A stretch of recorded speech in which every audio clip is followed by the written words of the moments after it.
Jacob, I'm wearing makeup. I recorded that. Okay, sweet, we're rolling.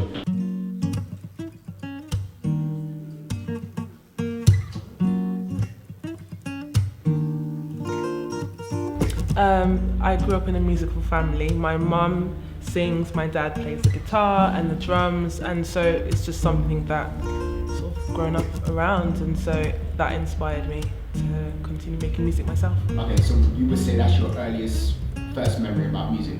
First memory of music would be singing in church or singing at my home Bible study, yeah, definitely.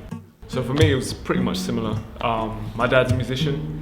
My mum's a painter, but so it's the creativity sort of runs in the family. So one of my earliest memories is just seeing my dad play the acoustic guitar. Then he really wanted me to play music, so I sort of got into that, and he bought me an acoustic guitar for my birthday. So that's how I started. Actually, that reminds me, my first instrument was a tambourine, but then there was also a Mickey Mouse drum kit. As you were talking about, I just remembered, so that's probably one of my earliest memories. Yeah. I've always wanted to pursue music in some way, always wanted to play it. At the beginning I never thought of it as a profession. I was just like, I just want to play and hopefully just be able to live somehow. But now I really want to be a musician. That's something that I'm pursuing. I want to engage with music, and that, to be honest, it's a large part of my life at the moment. I think for me it's slightly different. So when I was younger, yes, and then I lost some confidence, and I thought, you know what, I just really want that just stability, and so I thought if I just, go for a normal job, that will, I'll be okay with that. But actually, I found that I wasn't fulfilled, and I've always still, throughout that time I'll still be playing music at church, and with friends, and praise and worship team, but I realised that actually this is something that I would want to try and pursue. I'd regret it if I didn't, so I'm sort of back on that again, yeah. Can I interrupt that? Oh, I know what you're going to say. This actually isn't her first time on stage. Okay. She's been on stage multiple times. That's actually how we met. It was through that kind of stuff. So we actually met at a youth club for music, and she's been doing it for a little while, and then she sort of stopped.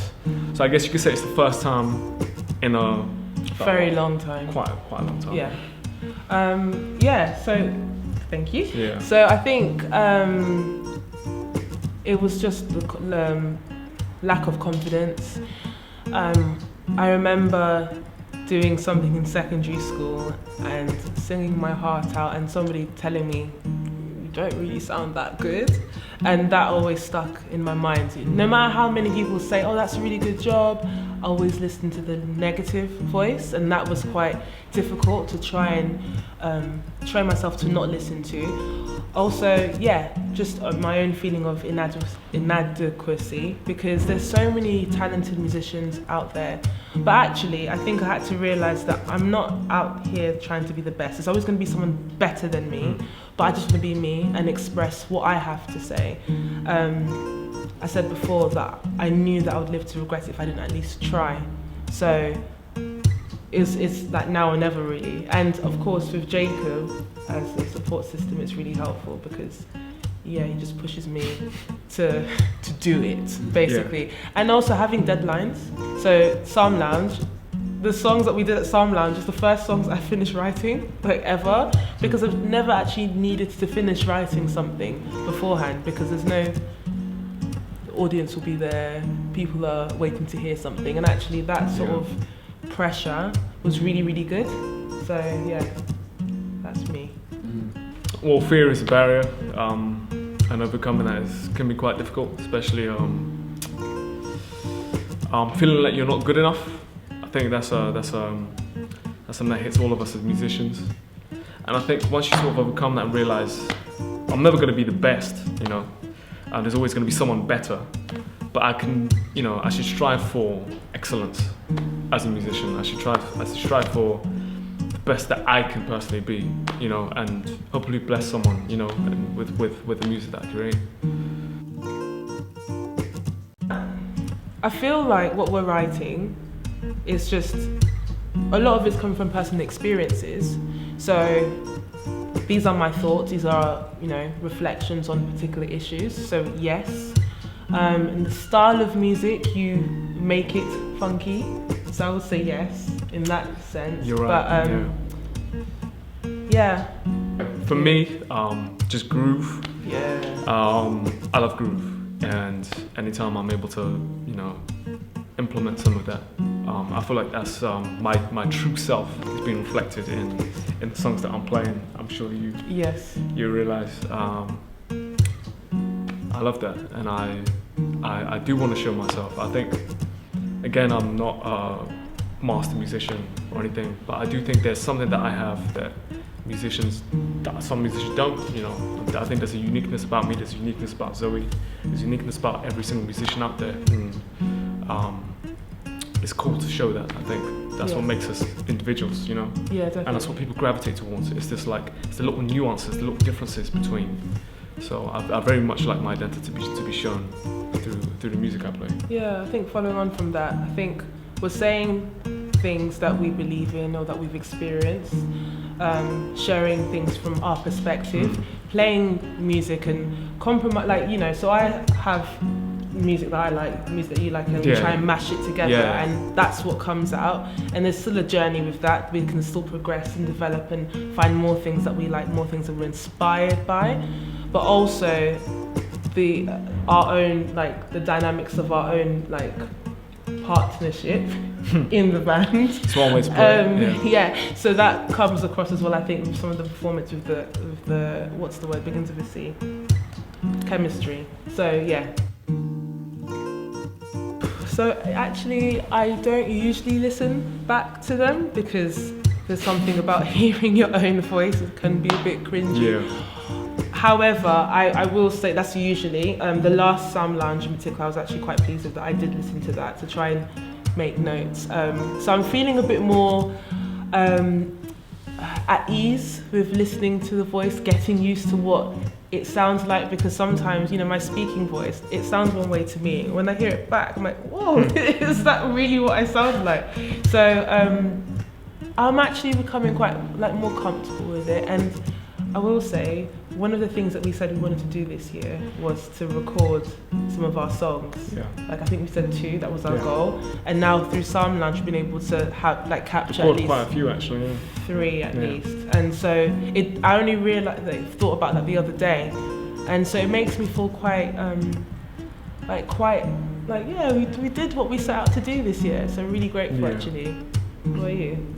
What was the question again? Have you listened back to the songs that you've performed so far? Yeah, it's been difficult listening back because, I mean, nobody wants to hear the mistakes. I'm quite critical of myself, so listening back is quite hard. But I forced myself, and it was interesting, you know, interesting to hear myself back, and it gave me some perspective on my, you know, my journey thus far in music and how far I've come. I didn't realize how much I've developed as a musician, because I mean, I play every day, I practice every day, but hearing yourself from a different perspective, from like the third person, it's like, oh, okay, well, I can play some stuff. I didn't know that. You know? Yeah. It's just because I always feel like I'm just playing to myself, like, yeah. People have been really positive, and that surprised me. It was like, oh wow, you really like it. And it's not just because you're my friend. People genuinely, they've been sharing the songs. They'll come up to me, da da da da da da, and stuff like that. It's been very encouraging. They've been encouraging us to keep going with it and not to give up, and you know, find the time to do this. Yeah. It's been really lovely. I think there's been a lot of encouragement, especially from, Sound Lounge, you know, which has been quite helpful. I like how supportive people are. You know, I mean, we're still in the beginning stages, really, of our, I guess, career together. What's that? Yeah, so it's a fun journey. It's really, really fun. I mean, I'm excited. I'm really excited about this stuff. And game. I mean, I think there are two main things that come to mind. It is to, I think from a Christian perspective, it is to sort of fulfill whatever God wants me to do, whatever God wants us to do. It's to just sort of hang on to whatever He has for us, you know, to fulfill the job that He has for us to do, and whether it means music or not. I mean, hopefully it does. But the other thing is just it'll be wonderful to be able to just live off the stuff that we love, which is music. I think it's not about fame or glory or anything really crazy, but just to be able to do something that I love and to be able to bless others with it, you know, and to just be able to make a living off of it. I mean, that would be a dream come true, really. Yeah. And to inspire. And to bless others and to, you know, create music that can be like the soundtrack to like good times, good memories for people. Yeah. Saying everything that needs to be said through music. And yeah, just honouring God with what He's given us essentially. And have fun. Just want to have fun. Just enjoy myself really. And and meet cool people. I found that through this journey we're able to connect with really talented people, and that's really, really fun.